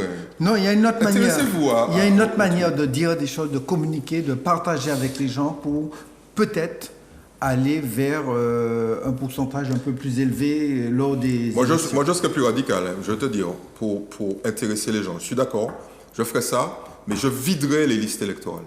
Je dirais, vous voulez voter ou pas? Vous voulez pas voter, je vous sors de la liste. Terminé. Il y a un moyen Comme ça, nous te ni moun qui te caille voter. Sous les voter, voilà. Est-ce que tu veux voter? Oui. Eh ben, je t'inscris. Mais c'est illégal de vider Non. Mais oui, si le type ne veut pas voter, tu le sors de la liste. Aujourd'hui, on n'est pas inscrit sur les listes électorales automatiquement. Aujourd'hui, il y a une démarche qui est demandée aux jeunes pour aller s'inscrire sur la liste électorale. Ouais. Deuxième élément, du point de vue de la morale c'est personnel. On a une morale chacun chez soi, etc. Bon, l'éthique, par contre, c'est de ne pas administrer le traitement à l'autre de ce qu'on n'aurait pas voulu recevoir soi-même. Et j'ai entendu des choses très dures, je ne vais pas nommer, ce n'est pas le moment, mais j'ai entendu des choses très dures, et très franchement, je n'aurais pas aimé que cela arrive à mon enfant. Donc je n'aurais pas administré ce genre de traitement-là à l'enfant de quelqu'un d'autre. Je ferme la parenthèse rapidement. Enfin, dernier propos, il y a des concours, par exemple, des concours à l'éducation nationale, à la police, etc. Eh bien, pourquoi ne pas exiger la participation au vote, puisque vous voulez travailler pour l'administration, vous voulez travailler dans certains corps, que ce soit l'administration mais avant, d'État. on te demandait si tu as fait ton service militaire. Hein, avant, c'était le service militaire. Maintenant, pourquoi est-ce qu'il n'y a pas une carte d'électeur avec des tampons qui légitiment? Non, mais pourquoi pas, je veux dire. Ou pas qu'à voter. Ou pas qu'à voter, ou pas qu'à travailler, mais c'est tout. Mais sans passer par la sanction financière, etc. Parce que moi, je n'y crois pas. Je n'y crois pas. Un jour, Eddy avait pris cet exemple-là. Ah bon, vous voulez m'en voter? Eh bien, moi, voter, mais moi, voter contre tout. Et ça devient tout de suite. Mais oui, vous voulez m'en voter, mais moi, voter en bulletin Le Pen. Et ça devient tout de suite une sanction. Par contre, si les institutions exigent de vous pour occuper un poste de l'administration ou alors un poste avec visibilité, avec notoriété, si vous êtes dans un patron de presse, etc., avocat, etc., ben, il faut absolument témoigner du fait que vous vous inscrivez dans le parcours démocratique. Et ça n'empêche rien, disons que je trouve que ça renforce le fonctionnement et la cordialité républicaine. Plus il y a des gens qui vont voter, plus les gens s'intéresseront à la politique, et plus on devra défendre ses idées et pas les individus. Okay. Parce que c'est comme ça pour l'instant, ce sont des individus. Oui, bon, il y a beaucoup d'idées intéressantes qui sont émises là, concernant notamment la référence au service militaire, à la carte électorale, etc. Mais moi, je crois qu'Eddy ne va pas me contredire. Il y a d'abord un vieil abstentionnisme structurel en Martinique, bon, qui n'est pas comparable à celui de la France. L'abstentionnisme en France résulte d'autres facteurs qui, sur les 20-30 dernières années, disons que je l'ai fait débuter lors de ce qu'on a appelé la révolution conservatrice dans les années 80. Reagan, Thatcher, Tyner, there is nothing else. On ne peut pas faire autre chose qu'une politique néolibérale d'austérité qui écrase les conquis sociaux. Et donc, et la social-démocratie, je parle de Hollande, c'est converti au néolibéralisme. Ce qui fait que tous les gouvernements, 80, 90, etc., on a l'impression qu'on changeait de gouvernement et qu'il n'y a pas d'alternative politique. Et que, par conséquent, on a vu reculer les conquis sociaux. Et ça donne le sentiment à une bonne partie de la population, ce qui explique la fuite, la défection d'une partie de l'électorat de gauche vers l'extrême droite, okay, et vers l'abstention, ou l'extrême droite ou l'abstention. En Martinique, les phénomènes sont un petit peu différents. Bon. Et puis, il y a une deuxième chose, que je ne prétends pas détenir la solution, Mais le débat, à mon avis, doit continuer. Bon, il y a le fait qu'il y a eu quand même, d'une manière générale dans les médias, une entreprise de dévalorisation de l'engagement politique et des partis politiques. Les partis politiques, c'est ringard, militer. Mais oui. En plus, une postérisation du champ politique en Martinique, 14-10 par exemple, où quand on lit les provisions de foi, foi, on a l'impression qu'on dit la même chose. Mais on a copié sur Internet le truc. Bon, Hein. alors... Google, c'est mon ami. Bon, donc le problème, c'est que cette poussiérisation du champ politique et cette communalisation des partis politiques, il y a des partis politiques communaux en Martinique. Communaux. Oui. Communaux. Locaux. Absolument. Qui n'ont pas de vie. Bon, il y a un maire du Nord qui ne dit qu'une seule chose, le Nord. Bon, c'est pas la Martinique. Parce qu'il est président de Cap bon. Nord. Parce que le Nord est en retard. Bon, Mais il y a des partis, effectivement, Michel Blanchet a raison, il y a des partis qui c'est sont vrai. tellement localistes que, enfin, on va pas les nommer, mais alors, si tu n'as pas une vision, alors comment tu peux t'emparer des grands problèmes du pays, la démographie, les infrastructures, l'éducation, si tu n'as pas une vision globale du pays l'économie. et de l'économie? Bon, et si tu... Et alors, on parlait tout à l'heure de nombre de maires, mais oui, il y a des types qui sont là, on revient au Conseil général d'entente. Alors, on va faire chanter le président du Conseil exécutif pour l'installation d'un marché ou d'un... Moi, j'aurais demandé une église pour le Gaumont. Hein. Mais oui. Non. À côté. Non, j'étais là. Or, les Martiniquais, d'une manière générale, me semble-t-il, que ceux qui votent ou ceux qui ne votent pas, sont parfaitement conscients que le pays affronte des problèmes extrêmement sérieux et graves. Mais j'ai l'impression que les gens sont dans l'immédiateté. Ils ne voient pas aussi loin, Michel, malheureusement. Non, ils ne le formulent pas de manière, je dirais, comme nous le faisons, de manière explicite. Et c'est ça le rôle d'un parti politique. Le rôle d'un parti politique, c'est de s'emparer des problèmes. Je vais prendre le vieux langage communiste, le langage des masses, et de lui donner une traduction revendicative politique du ressenti des citoyens. Alors, c'est ça le rôle des partis politiques. La lumière est là, donc on approche de la fin. Michel Eddy. Moi, j'aimerais apporter un éclairage historique à ce que Michel dit. Je suis d'accord sur la partie liée aux partis politiques, à l'émiettement, à la perte d'influence, notamment du Parti communiste, hein, mais pas seulement, des grands partis de gauche, etc. Bon. Mais il y a une autre partie. En fait, la vraie question, c'est pourquoi les gens ne vont plus voter autant. Je vous rappelle que dans les milieux ruraux, il y avait 2 éléments fondamentaux sur le vote. C'était le paiement du vote. OK ? Tu ne l'as pas rappelé, mais je tiens à le rappeler. Jusque dans les années 70, des candidats achetaient des votes. OK ? Donc, vous aviez des petites enveloppes et vous deviez aller voter. OK ? Alors, le truc classique, c'était... Marabor la moitié billet, sous-voté, moi voté, Marabor deuxième épisode qui a collé et puis on se... Il y a un député du Sud, député Banane, qui a fait sa carrière comme ça. Voilà, donc l'achat de vote, et il me revient, alors vous allez me dire si vous avez entendu parler de la même chose, il me revient que pendant ces élections, il y a des gens qui ont aussi acheté des votes, qui ont payé des gens pour aller voter. Et c'est encore d'actualité. Et le deuxième truc, c'est le chantage. Le chantage à l'emploi, le chantage à l'ascension sociale, parce qu'il y avait une pratique qui a été un peu abandonnée, mais j'ai constaté qu'elle avait ressuscité là, c'est la gestion des listes d'émargement. Rappelez-vous que dans les années 50, 60, 70, le maire prenait les listes d'émargement et regardait qui avait voté. Et il disait, moi, qu'on pas aller voter. Rien que le fait qu'on pas aller voter, peut-être que c'est à cause de ça, mon pède. Moi, je préfère qu'on vote contre moi, mais vini voter. Et le type qui n'avait pas voté pouvait s'attendre Être sanctionné. à être sanctionné. Employés municipaux, famille de l'employé municipal, Crèche. en relation avec les habitations ouvrières agricoles, etc., etc. Donc, au-delà de la persuasion Le Parti du communiste. Nous avons connu par- ça au Parti communiste. Exactement. Et On a été victime de ça. il y a ça, c'est fini. C'est fini, cette partie-là. En tout cas, ça s'est écroulé dans les mœurs.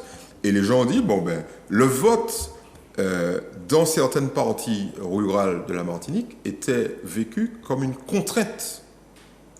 Contrainte de l'entourage, et notamment de la partie, je veux dire, droite de l'électorat, où un certain nombre de gens ici, ultra-conservateurs, disaient, ne vous inquiétez pas, nous contrôlons le vote. Donc des gens qui ont voté sous la contrainte ont peut-être estimé, ou leurs enfants, que, enfin, ceci n'étant plus d'usage, de mise, nous pas qu'à les voter encore. D'où le travail de réexplication. Voilà. Et pour compléter ce que Michel disait tout à l'heure, à propos donc de la traduction des ressentis et des besoins de la population en propositions politiques, en propositions d'action politique, il y a un phénomène aussi, hein, c'est les corps intermédiaires. Notamment, je parle pas de syndicalisation, parce que la syndicalisation est nécessaire. Les associations. Voilà, exactement. Le mouvement associatif. Absolument. Mouvement associatif. L'engagement associatif. Et c'est fondamental. Ce sont des personnes qui travaillent bénévolement, qui vraiment sont presque la colonne vertébrale de la paix sociale des pays. On ne s'en rend pas compte, Ouais. mais sans ces personnes-là, le pays s'effondre.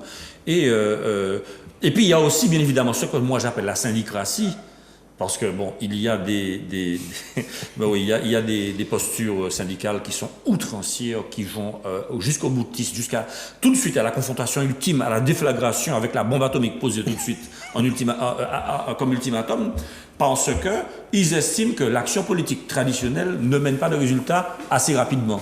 Donc, Et tu as remarqué que quand ils se présentent, ils ne font pas de voix. et exactement, en politique, il ne faut pas de... Et ça, Ça, c'est pour prouver que c'est vrai. Et il faut que vous sachiez que, enfin, Michel va peut-être m'infirmer, mais je crois hein, que chez les fonctionnaires, il y a 12% de syndiqués, et puis dans le milieu privé, ça tombe à combien? Ça tombe à... Ah non, très très très bas. Très bas. Ouais, on est C'est très bas. 6%. En France, On a on fini, les gars. Ce qu'il appelle la syndicratie, c'est le pendant du phénomène qui s'est passé pour les partis politiques dans le mouvement syndical. Le mouvement syndical avait comme particularité d'être un mouvement de masse Tout à fait. et de ne pas être une secte politique. Autrement dit, on peut se retrouver dans un syndicat, être catholique, être Protestant. adventiste, etc. Excusez-moi, le vieux langage, sur une base de classe. Je défends mes intérêts avec d'autres. OK? Et, bon, aujourd'hui, ces méthodes qui font que le syndicat, on se bat jusqu'au dernier travailleur. Jusqu'à la fermeture de l'usine. Bon, on pose comme revendication, dans une institution, de mettre dehors un directeur qui demande aux gens de travailler. Voilà. Eh oui. Tu te rends compte, un communiste qui dit ça? Non, mais ça veut dire que le constat est grave. Hein. Non, mais Non, mais je pense que la personne qui a le mieux résumé ça, c'est José. Bon. Parce que José dit... moi, José- dès que je vois ce type de revendication, premier point de la... José, je vais couper ta- virer le directeur. Et quand tu grattes, c'est un type qui est arrivé dans une institution et qui dit, monsieur, il faut que je travaille. Bien, messieurs, on a fini. Moi, je garderai en tête une phrase d'un candidat qui est syndicaliste, mais qui se présente quand même à une élection, et je lui dis, imaginons que vous soyez élu. Vous regardez moi, il dit, ah non, il y a un bail qui n'a pas fonctionné bien. Alors. Mais on a vu un candidat aux ces élections-là dire dans son programme qu'il faut augmenter le SMIC. Ça ne fait pas partie des prérogatives de la collectivité territoriale. Kodibouga. Et alors Et alors Pendant qu'on y est, Michel. Alors, J'ai entendu un type dire je vais instaurer la préférence dans les marchés Martiniquaises. publics aux entreprises martiniquaises. Alors, il ne sait pas que le code des marchés publics est basé sur la mise en concurrence, et Ça que nous devrait. sommes dans l'Europe néolibérale, que ça n'est pas possible. Bien, alors on a fini. Alors juste une anecdote. Vous savez qu'il y a 2 personnes qui étaient en tête pour le second tour et ils ont oublié d'aller poser leur liste pour le second tour. La ça? semaine, en France. Ouais. En France. Moi, j'ai trouvé ça trop... Ah bon? Franchement, moi, du temps, mon cadeau. Les gens ils ont dit c'est une histoire de belle, c'est pas possible. Les gars étaient en tête, hein, et puis ils n'ont pas été posés leur candidature pour le second tour. Donc bon, comme quoi, hein. Peut-être qu'ils ont eu une proposition à laquelle ils ne Différente. pouvaient pas dire non. Ou peut-être qu'ils faisaient ça pour rire et ils ne pensaient pas que les gens allaient prendre ça pour Eh bien, de vrai. exactement. C'est Nous, ce que je disais. Merde. Nous, en tête, ça nous fait. Alors, C'est lundi dernier qu'il y avait le match entre la France et la Suisse. je sais pas. Oui. C'est le leader. Peut-être que Bourg-Laté a regardé pas ça. Il y a les matchs là. Alors, une nouvelle quand même qui me paraît importante, le Conseil de l'Union européenne valide le dispositif d'octroi de mer. Oui, ça, c'est Parce que ce problème-là, c'est un serpent de mer, ça revient chaque fois, on veut enlever, on ne sait pas si on l'aura. Tu permets que je dise quelque Mais chose? très rapidement, Michel, parce que En deux Grégory mots, s'énerve. en 2 mots quand même. Nous avons consacré beaucoup d'énergie à la collectivité territoriale pour la défense de l'octroi de mer. Et nous avons eu contre nous un rapport Inique, celui-là. un rapport unique, rapport Ferdi, commandité par le ministère de l'économie et des finances, que nous avons combattu. Nous avons également eu le rapport de la direction de la concurrence, et on s'est battu jusqu'au bout pour pouvoir maintenir l'octroi de mer. Alors, on a gagné quoi? Il est reconduit. Il n'est pas reconduit de manière pérenne, mais il est reconduit jusqu'en 2027. Bon. On a pu remonter l'éligibilité, l'applicabilité de l'octroi de mer à partir d'un chiffre d'affaires de 500 000 et non pas de 300 000. Donc ça permet à toute une série de PME de sortir. On a pu faire entrer dans l'octroi de mer bénéficier du différentiel de taxation, en gros de la protection, pour dire les choses de manière intelligible. De manière intelligible, sans parler la langue de bois. Donc un plus grand nombre de produits. Et puis surtout, Et pour terminer, nous avons obtenu que les définitions des tarifs soient plus larges, ne soient pas ponctuelles, de façon à avoir plus de liberté fiscale, d'autonomie fiscale. bien. Donc, bravo. Ben, merci. Ma note, Bien c'est sûr. que beaucoup de personnes m'arrêtent dans la rue, ils disent mais pourquoi 1h30? Pourquoi vous ne faites pas 2 heures? Bon, Pourquoi on passe pas la nuit carrément? Alors, nous allons expliquer ça dans Justice la semaine prochaine. Bon, très bien, voilà. Merci beaucoup, Merci. Michel. Est-ce qu'on peut dire un truc Oui. final? Ce soir, nous avons un passage de relais, parce que cette émission aura de toute façon un représentant dans l'Assemblée, en la personne, parce qu'on avait Michel, donc Chamas. C'est très dur à aborder, hein. Je préfère te dire ça. hein. ouais. Ah ouais, Et je ne suis pas Atlas, donc Bon, la première chose, n'oublie pas que la première chose que tu dois exiger, c'est l'inscription dans le budget d'une ligne de soutien aux médias. Tout à fait. Songez ça. Pas seulement à Zouk TV, aux médias. Aux médias écrits Ah oui, et audiovisuel. écrits et audiovisuels. Oui, Aux oui, oui, médias. aux médias, aux médias. D'accord. Songez ça, matchez ça. Matchez ça. je ne fais pas de commentaires. Merci à tous les 4. Merci à tous les 4.